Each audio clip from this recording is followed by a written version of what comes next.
le chemsex, qui est un acronyme de Chemical Sex pour substances psychoactives en contexte sexuel, ont participé à faire éclore une nouvelle spécificité dans le milieu gay, qui sont ces pratiques qui peuvent durer de 7 à 8 heures jusqu'à 48-72 heures, en couple ou à plusieurs, voire seuls, qui arrivent dans des soirées de partout et autres. Et ça a très vite inquiété le secteur de la santé et de la santé mentale, avec une panique morale qui a plané sur le milieu. La problématique du chemsex a très vite interrogé le secteur de la santé mentale et l'épidémiologie, parce qu'elle est venue inquiéter ce secteur par rapport au risque que ça pourrait produire pour la population des gays qui pratiquent le chemsex. En effet, on se retrouve avec une population qui n'est pas dans le stéréotype des personnes dites toxicomanes. Les profils ne sont pas les mêmes. Il y a évidemment différents profils, mais la majorité des personnes qui pratiquent le chemsex sont plutôt aisés, issus d'un milieu social plus favorable, éduqués, et ont des pratiques en même temps de consommation très hard et rapidement hard. Donc entre autres, les pratiques d'injection sont plus fréquentes que dans la population des personnes qui consomment, qui sont toxicomanes en dehors de ces pratiques de chemsex. On se retrouve donc avec une population qui échappe,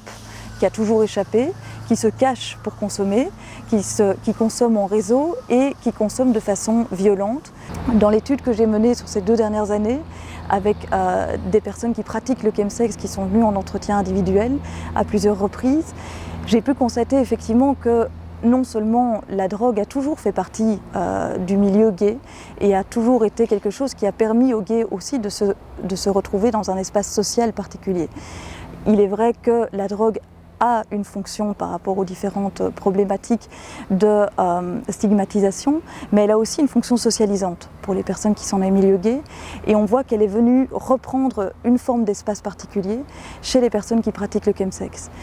Il s'agit donc probablement de pouvoir accompagner ces personnes dans la problématisation de leur consommation, de pouvoir pas spécifiquement avoir une idée de comment arrêter ou de devoir arrêter, mais de pouvoir en tout cas penser leur pratique de chemsex à la lumière de ce que ça vient protéger pour eux, de ce que ça vient servir comme bénéfice secondaire dans leur vie, de ce que ça vient accompagner comme tentative de se soustraire à l'isolement. À cet égard, plusieurs de mes usagers que j'ai rencontrés étaient plutôt âgés et avaient comme bénéfice secondaire à l'utilisation du chemsex ou de ces pratiques le fait de pouvoir recréer un milieu social. Ils étaient ensemble dans ces pratiques, mais aussi ensemble en dehors de ces pratiques, et envisageaient même, par exemple, de pouvoir vivre ensemble.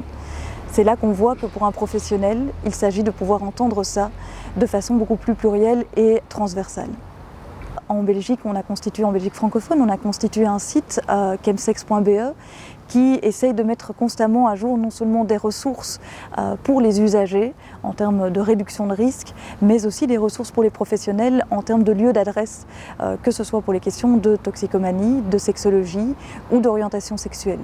Ce qui compte le plus, c'est que pour que ces personnes puissent se sentir autorisées et légitimées à parler de ce qui appartient à une communauté et qui appartient à un milieu complètement clos, c'est d'entendre que l'autre est prêt à écouter et est prêt à entendre des choses qu'il ne pratique a priori pas ou qu'il ne connaît pas, et vis-à-vis duquel une position d'humilité est essentielle.